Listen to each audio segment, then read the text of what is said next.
Hey, Arrabida from Portugal, Monson here. It's time to get out and grow with the Happy Homesteaders over there in Devon in the UK, where I'm told it's quite warm this afternoon. How are you doing, John and Anna? Anna, you go first. Just about surviving the warm weather. Not quite used to it being as warm as it currently is. Looking at the laptop in front of me, it's actually saying 30 degrees. So haven't hit the 40s yet, which is probably a good thing. Not too bad there. Not too bad at all. What about you, John? Yeah. It's I only live about probably a mile and a half from you, Anna, and here in Abbotsford as well. And yeah, it's also 30 degrees C here. Yeah, it's rather hot.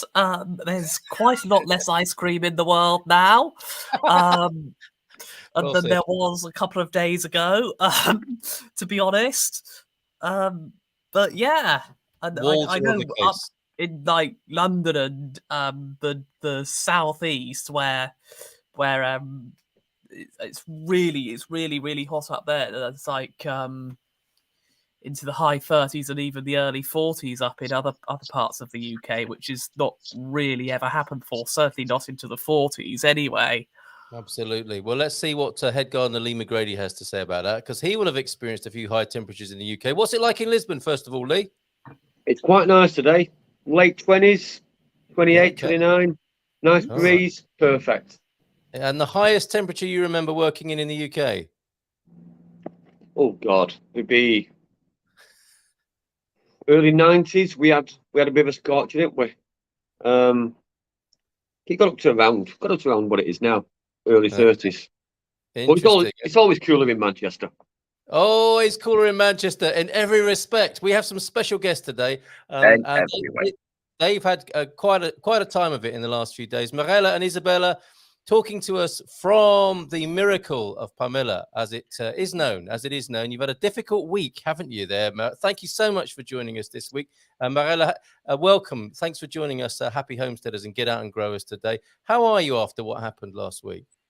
Yeah, first of all, thank you for reaching out and inviting us. That came unexpected, but very, very welcome, because we really feel like now is the time to talk about what happened. So it probably hasn't traveled that far outside of Portugal, but we had a pretty devastating forest fire last week in Palmela, which is about 30 minutes south of Lisbon in the Setúbal region. And it was laid by arson, unfortunately, tragically, and burned down over 400 hectares of pristine natural forest in the Arrabida Nature Park.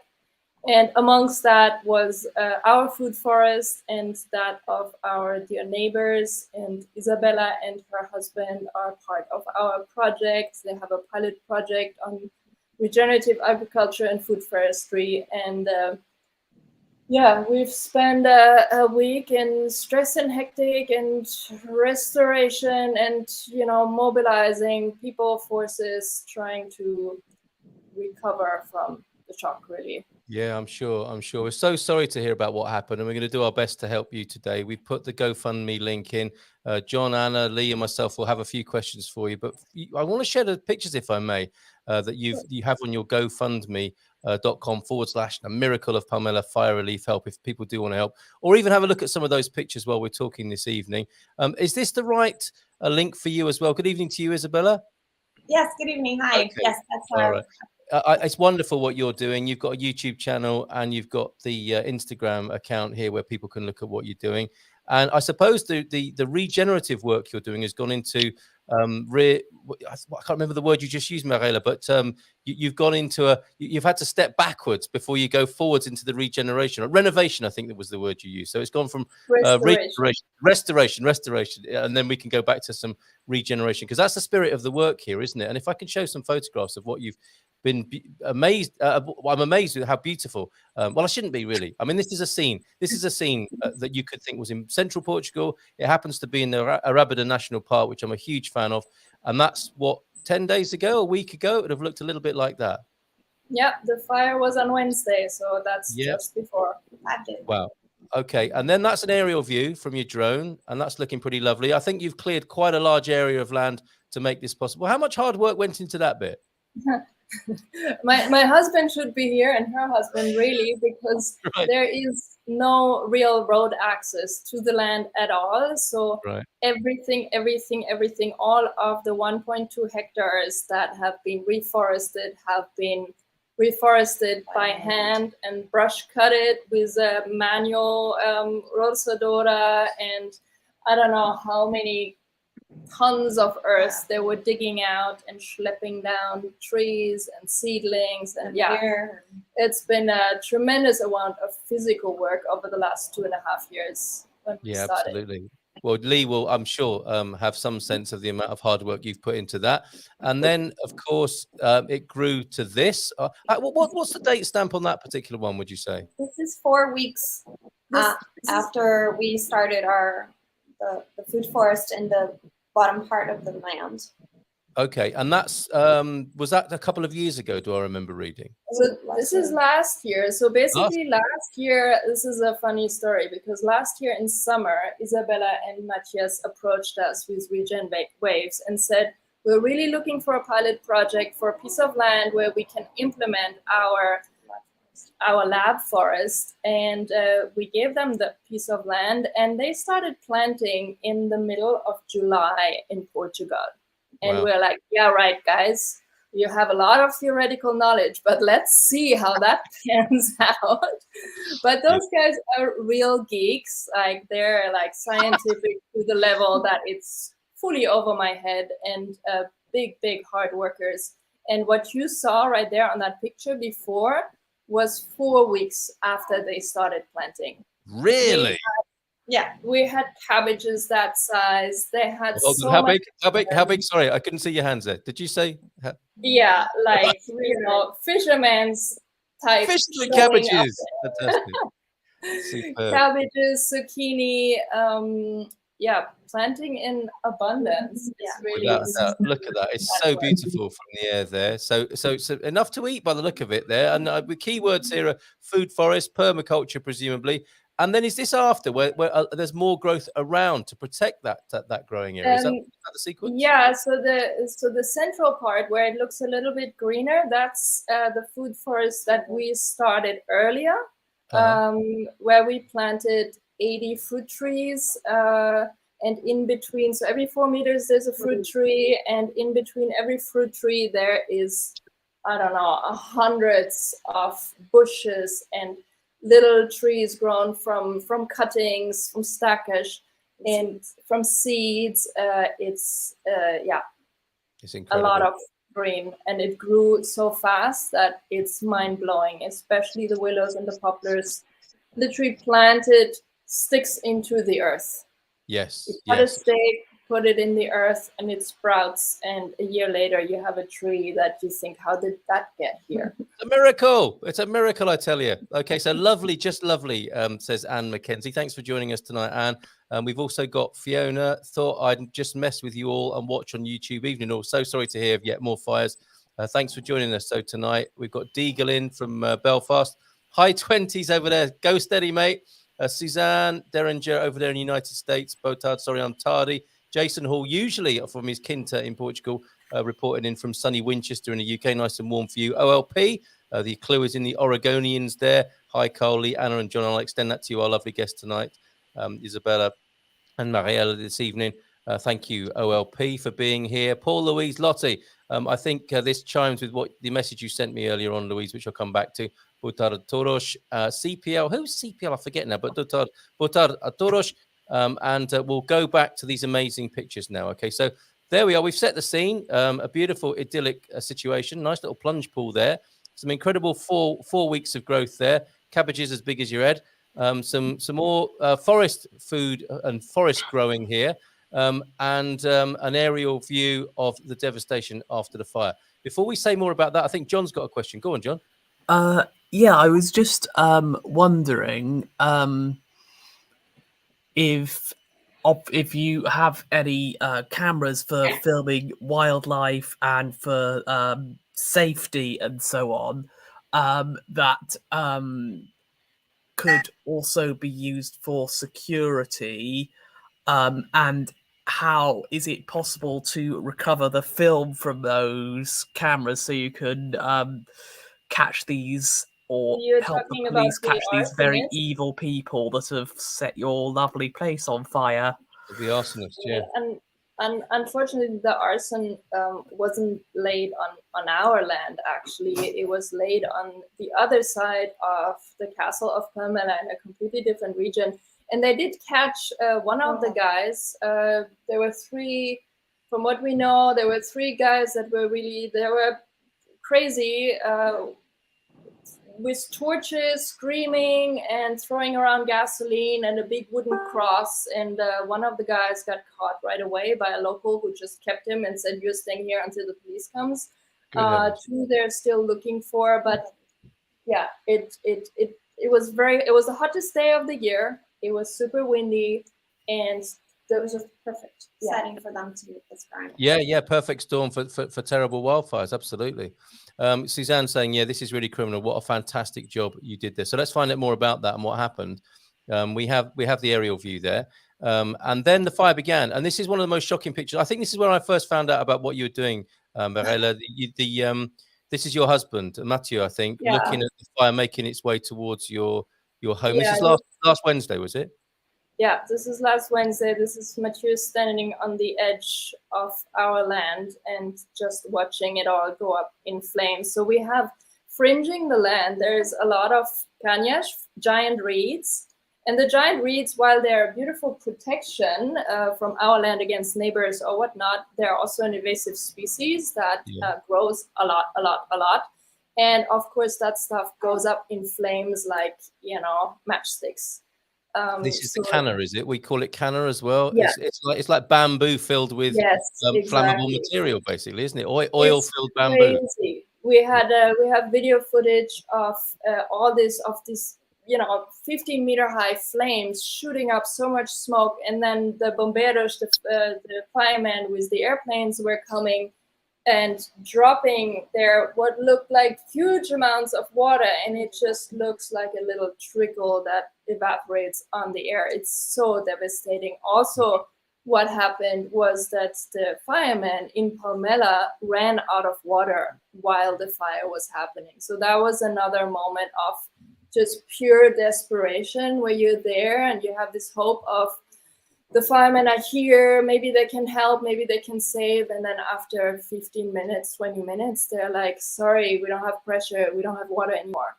So that was pretty traumatic. And there was also some political things like the fire hydrants that are closest to that edge of the village weren't maintained. So they were not working. There was no water coming out. Dear, oh dear. So, these are the people you were expecting to help, and they're basically saying, sorry, we can't help anymore. We're at the limit of our capacity or beyond it.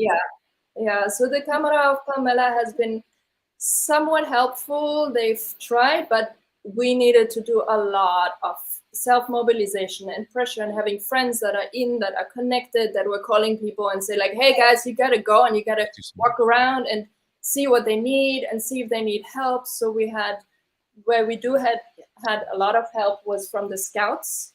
So the Portugal scouts, they came the whole weekend and they were clearing up debris. They were hauling big bags that were really, really awesome, fantastic.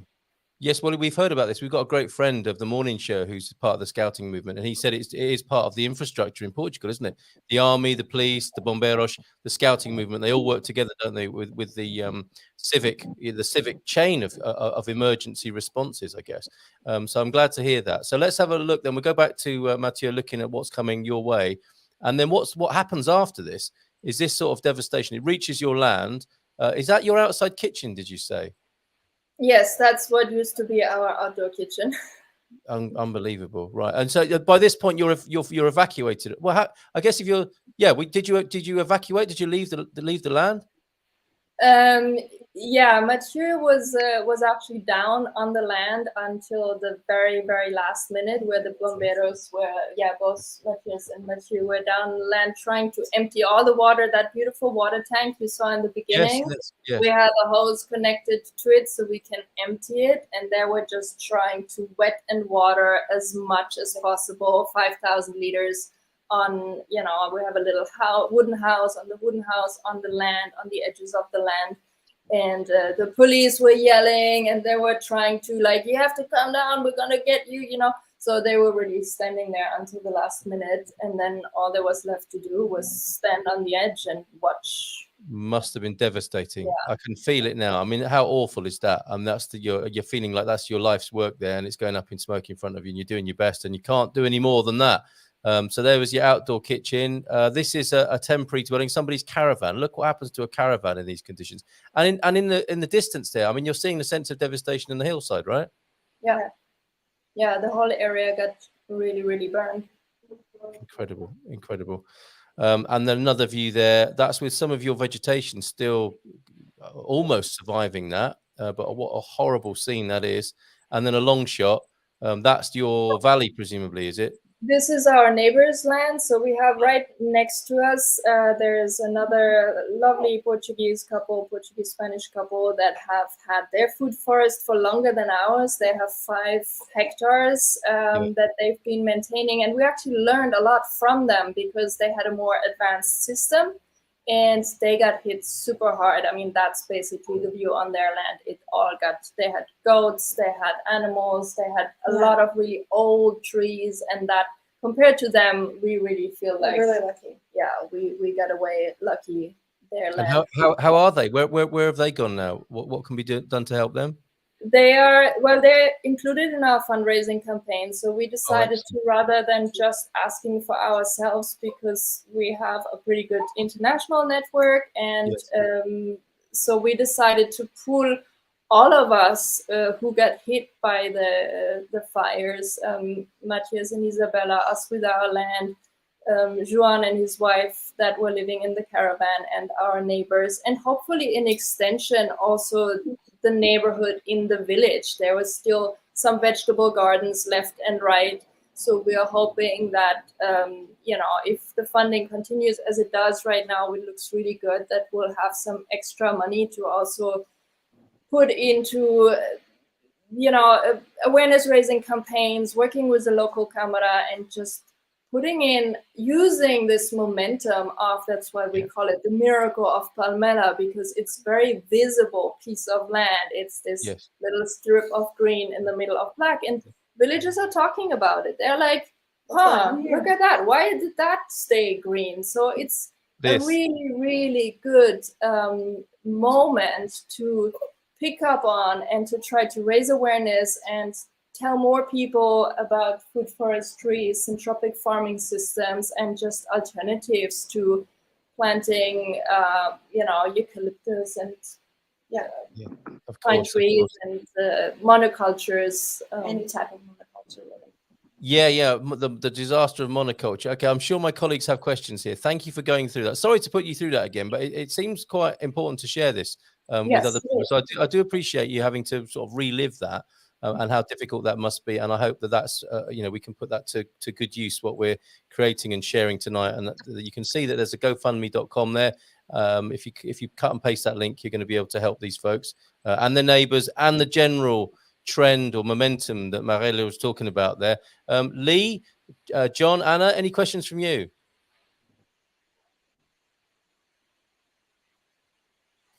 I'm only a short stone's throw from Palmela.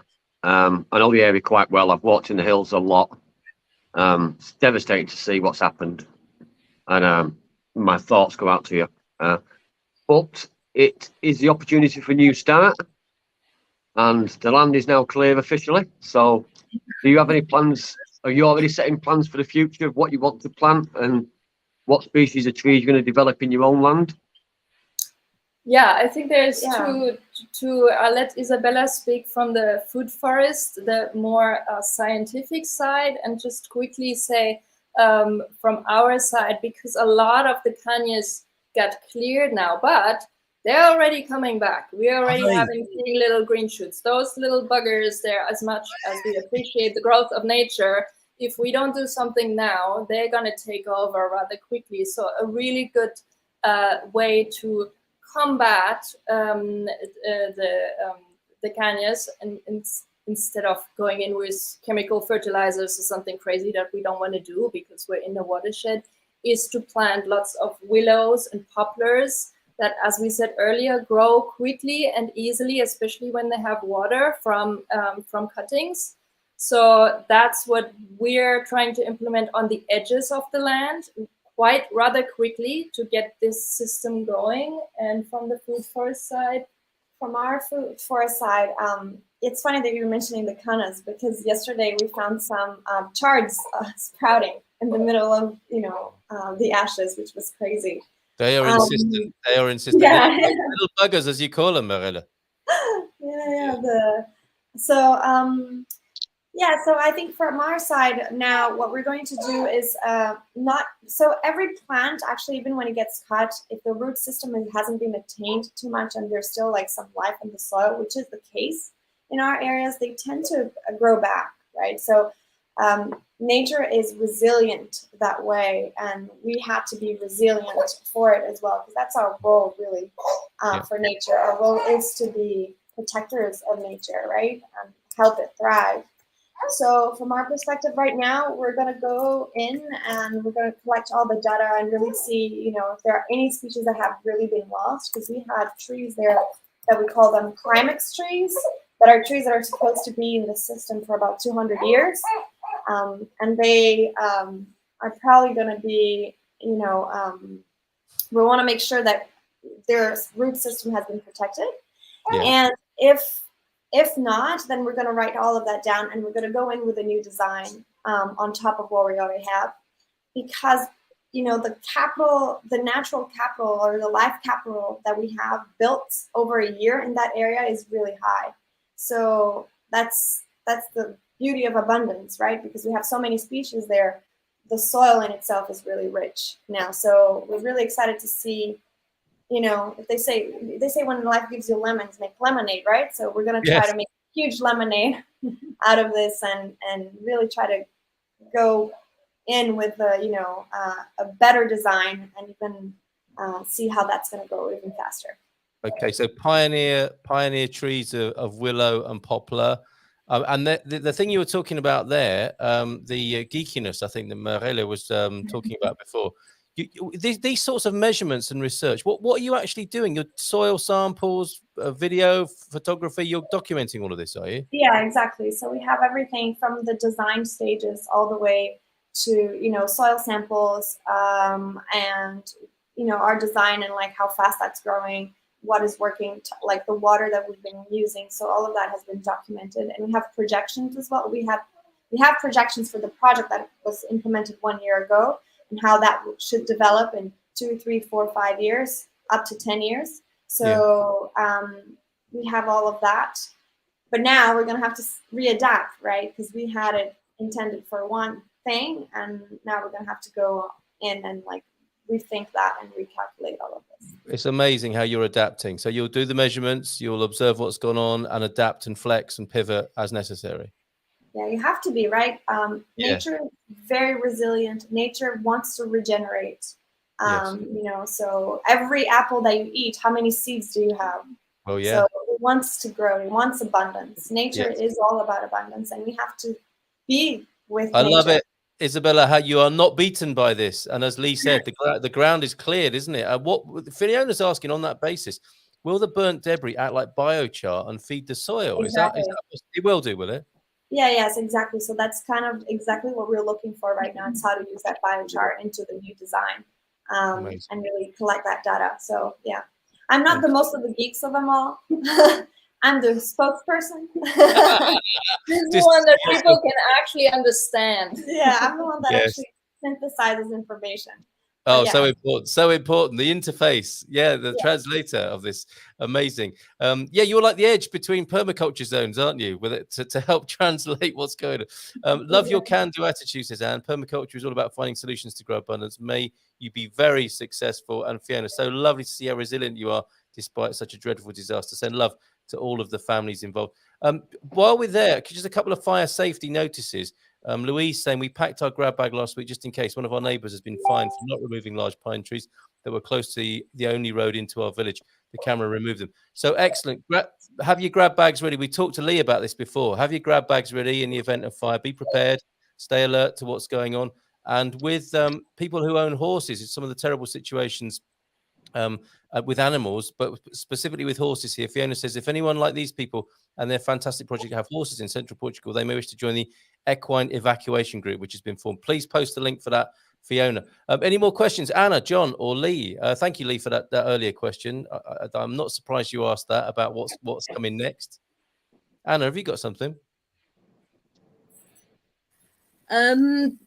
Yeah, I was just going to say, if you had lots of ideas on what you'd like to do next to the land, or would you like to sort of keep it similar but restart it, or are you planning on trying something completely different and maybe having a bit of what was, but mostly sort of new projects, and what you hoping the future will create with the new land? The lemonade, if you like, I guess, Anna. Yeah. The lemonade is definitely in the planning. Thank you, Anna, for asking the question and giving me an opportunity to talk about the real purpose of this land, which we purchased in 2019. So my actual business project on the land is to build a regenerative wellness hotel that is specialized in Pilates. My background is in Pilates and in retreats, and I've been doing that for a decade. And I was looking for a spot in the world, and I found this beautiful piece of land in Palmela to build a 12-room retreat venue, boutique hotel that really connects, that builds these bridges between my kind of people or my kind of clients that want to go on a fancy, nice Pilates holiday. And yes, they appreciate an eco hotel or something, organic garden, but go give them an opportunity to go a little bit deeper by actually seeing what can be done when businesses run in a regenerative way. So not going for growth, profit, but community inclusion, co-creation, nature and human movement, all these aspects together. So of course we're gonna continue. My architects happened to be here when just after the fire, and their brains are already going like, we're building this big natural pool, and they're like, we have to find a way to use the pool to make sure that we can count on the firemen, that we have a fire hose there, and how can we safely continue with the development of that project, but take the learnings from this event, which in a way, it might have been a blessing, because God forbid we would have been halfway in construction, or God forbid the hotel would be open already.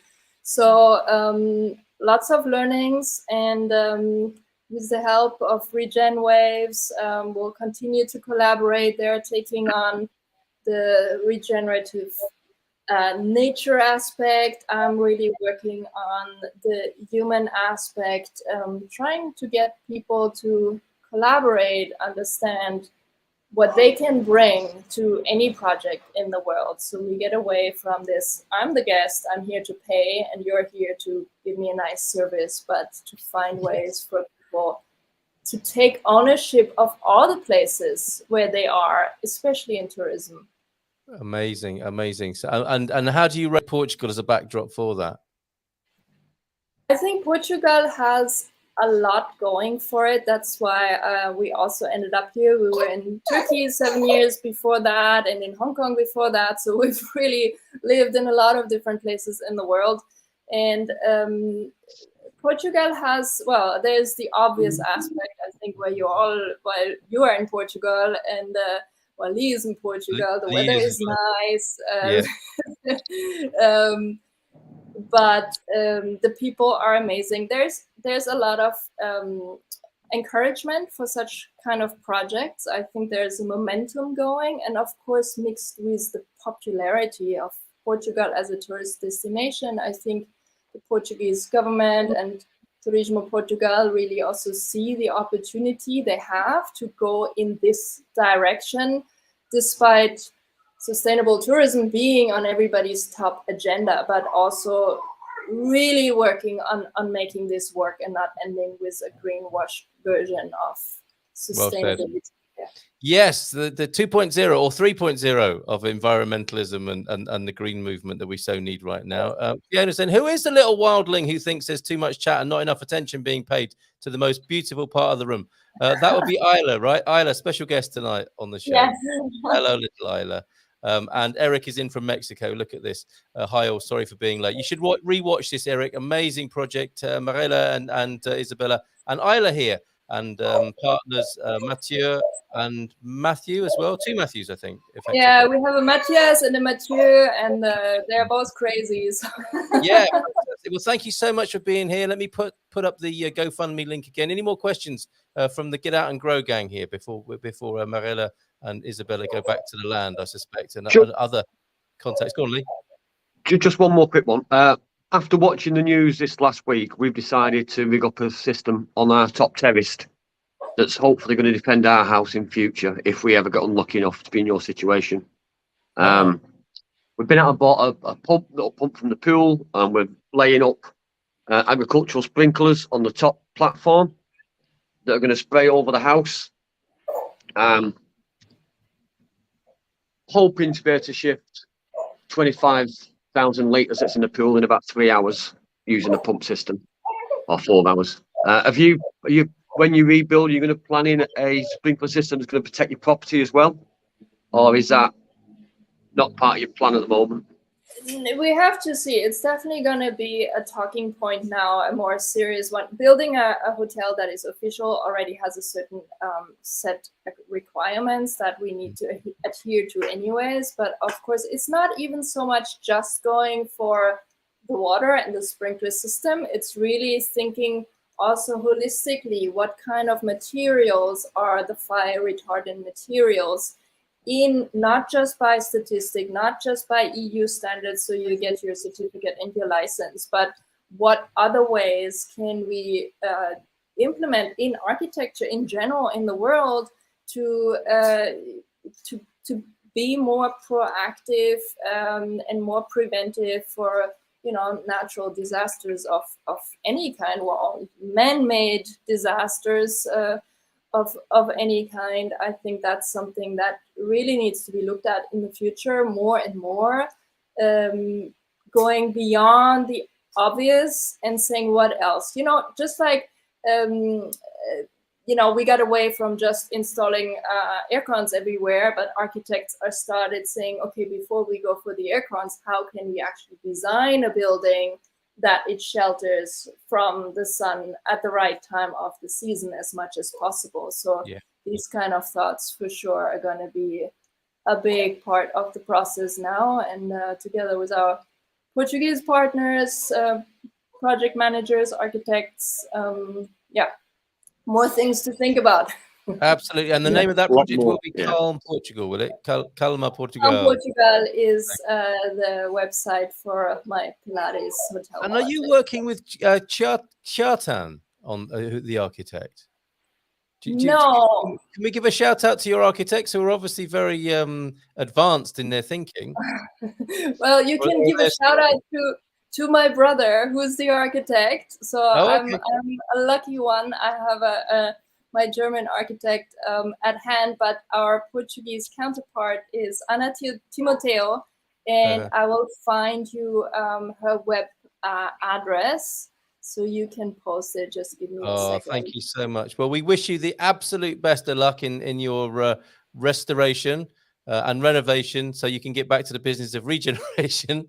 And look forward to talking to you again in the future. Mareile, thank you so much for being here. Please give our love and thanks to Isabella and to Isla as well, and to Matty and Mathieu as well in the background there. And all the best to you. And hopefully that's helped a little bit with the fundraising. Yeah, thank you so much. Yeah, I don't know what to say. It's been fantastic. I don't even know where and how you found about us, but it was a great opportunity. Thanks for reaching out so much. Look forward to speaking to you again another time. Ciao. Right. All right, all the best. All right. Adios. Bye for now. Thank Bye. you. There they go then, calmportugal.com.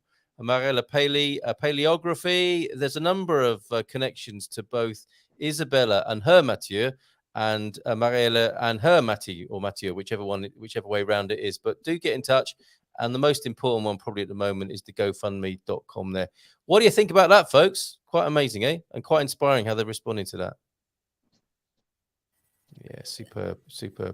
Anna, sorry, were you about to say something there? I don't think so. I think I was just trying to work out what to say and then just lost it just then. But yeah, I know the feeling.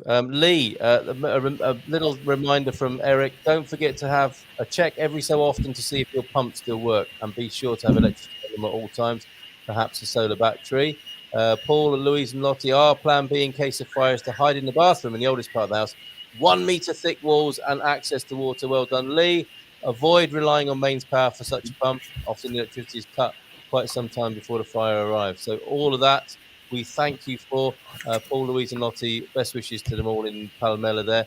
And from America, from the Oregonians loving Portugal, some hearts from over there as well for the Palmela posse. We can call them this afternoon. We have time for some of Louise's photographs that have come in. This is amazing. Sorry if I don't get to them all, but look at this lovely produce. I don't know if you've got questions as well, Louise. What's happening there? Is there a bit of a rot that you need a view on from Lee? What's happening there, Lee? They're a little bit rotten, is all the best word I can think of, at the bottom of the pepper and tomato plants there. Like they've been. Looks like it's like a little bit too much. Well, it could either be too much water or too much sun, or they've had contact with the soil. Yeah. When it's been left to grow so heavy, it's been touching the floor. Yeah. That's a normal reaction, or it could be watering during the wrong time of day and the water sat on them for too long. Okay. It's really hard to tell on my telephone, unfortunately. It's a bit of a rot of some sort, though, isn't it? Yes. Yeah. But I mean, you can still eat the tops, though, can't you? Or make some soup? Would you? Oh God, we do it all the time. I've done some big heavy plum tomatoes this year, and we've suffered quite severely with the ones that I've left on for too long. Yeah. I've just cut the bottom off them. Yay! That's the spirit. Just made soup with the rest of it. All right, and some close-ups here. Louise wanted us with the situation in Portugal. Wanted us to focus a little bit on irrigation and saving water. You know, with the drought situation we've got. So thank you for the close-ups of your irrigation system there, Louise. Really appreciate it. And the grapes, I think, as well, have got an irrigation system in there somewhere too. From what you were saying, they look like peppers to me, growing very nicely, and I see an irrigation pipe behind them. Lovely onions, and you know how to string an onion. Do you know how to do that, Lee? Have you mastered that art? Yes, we've been stringing onions for years, Carl. I used to dry them out in the greenhouse back in England. So yeah. Yeah, know what you're doing there. Okay. It looks pretty when they're like that. And courgettes. Fabulous photos. Thanks, Louise, for these. A great big squashy thing of some sort there. Some lovely tomatoes or tomatoes if you're the OLP. A cucumber. Very nice looking cucumber. And finally, some floral attraction. Some fine blooms on the right, a little bit shriveled on the left. What's happening? I don't know if you can see that on your phone, Lee, but a bit browned and shriveled, the leaves on a rose. Is that too little water or too much? It just could be coming to the end of the season for that flower. Okay. If you deadheads it off, it'll do the plant no harm and it'll flourish again. All right, just that time of year. Deadheading the way forward there. Thanks, colleagues here. We've got 5 minutes to go. I don't know if John, Anna, Lee, you've got any comments or questions you remember. I was just wondering if we had any of the normal Q&A stuff today or not. I'm not sure if we do have any. The blossom end rot, lack of calcium due to lack of or intermittent water. Thank you, Louise, there. T-Duck's in. Butard, I'm late, busy day. How are your houseplants? I think he's the champion houseplant grower, is T-Duck in our community here. I think both those photos are blossom end rot, easy to fix. Just Google how to. So blossom end rot. Dry rose is heat scorch. Oh, same with the rose on the right. So Louise knows what's going on there. She's just sharing those for the sake of other people there, which is really helpful. So yeah, have you spotted anything coming in there, Anna? If not, we'll go to Lee for some routine advice on what to do at this time of year. I don't think so. I was just remembering I think this is going way back to my horticulture days. So I was just thinking back to a tip that sort of knowing how hot it is. Bless you. I was just going to say that if it is really hot weather, I'm not quite sure what happened there. I do know if you do water leaves, particularly when it's hot. I think I'm told either to water when it's cooler, or if possible, try and water at the base of the plants, because I seem to remember if water hits a leaf and sun hits it, it can almost work a little bit like a magnifying glass, and I think it can actually scorch leaves that way. So yes, try and get the earth at the base of the plant watered instead of the leaves. Otherwise, you might end up with seriously burnt leaves as the sun shines through. Very good advice there, Anna. That's spot on, isn't it, Lee? Yeah. Water at the base of the plant. Try not to water in the direct sunlight. Yeah, when the sun's at its best. Yeah, yes. Perfect advice, Anna. There you go. John had a comment here. Were you saying that the condition is blooming heck on that one, John? What would we do without you? Probably good job you're muted up at the moment. I'm not hearing a response there. And if it's another joke as bad as the first one, go on, mate. It isn't actually. It was just I was just confirming that my dad joke. Yes, thank you very much for that. We do have the evidence of tea duck being a rather good grower. I'm never sure if I'm pronouncing this right. I sent you a pic of my Dracaena dragon plant, isn't it? If it isn't too late, how do you pronounce that, Lee? I guess you might need to see the plant first. I can't really see it, Cal. I can barely hear you as well tonight. You're very quiet tonight. Oh, okay. The Dracaena. And it's you might see everyone else might see exactly what we mean. This is a house plant. Dragon plant. Yeah, it's a dragon plant. Okay. Yeah. I've got it to put on the screen. Tea duck very, very proudly showing it off because it's grown a lot, he says, under his care. So let's see if we can bring that onto the screen for you now. Here we go. We've got it here. I don't know if you did get that from IKEA. It looks like an IKEA basket to me, their tea duck, but look it up. That's a beautiful looking house plant. Very nice, in excellent condition. So any tips you want for growing successful and healthy house plants, tea duck's your man, I would think there. I think that might just wrap it up today. Not the aquaculture, the architecture practice is Anna Timotei Progetto Arte, the Atelier de Arquitectura. The architect studio that is Anna Timoteo there. And it didn't come from IKEA, that plant. It came from Continent. It does look like one of those. It does look like a supermarket plant, which don't always go the way you want them to. But seriously, you seem to have the green thumb, as they say in the US, green fingers, as we say it in the UK. Lee, then, just very finally, if you want to wrap up, what should people be doing this year apart from keeping cool and the watering conditions that Anna mentioned just then? Well, if you're growing veg, you can be looking at restarting your seedlings, restarting some more veg. We've still got plenty of time here in Portugal. Most important job is go around and check all your sprinkler heads are clean and clear. I did mine on Saturday. Just went round, checked everything was working, checked I had no splits in the pipe, loosened some of the heads off, give them a clean. Just make sure everything's flowing properly. Yeah. And enjoy the sun, relax by the pool and drink a few beers. Well said. And who doesn't like to check this? Indeed. Who doesn't like to check their sprinkler head last thing in the evening? Well done, everybody. Great show tonight and lots of luck and best wishes to the Miracle of Palmela who were with us earlier on this evening. And we'll see you again next Monday. Great job. Thanks, Anna. Thanks, John. Thank you, Lee. See you again next week. Chop, chop.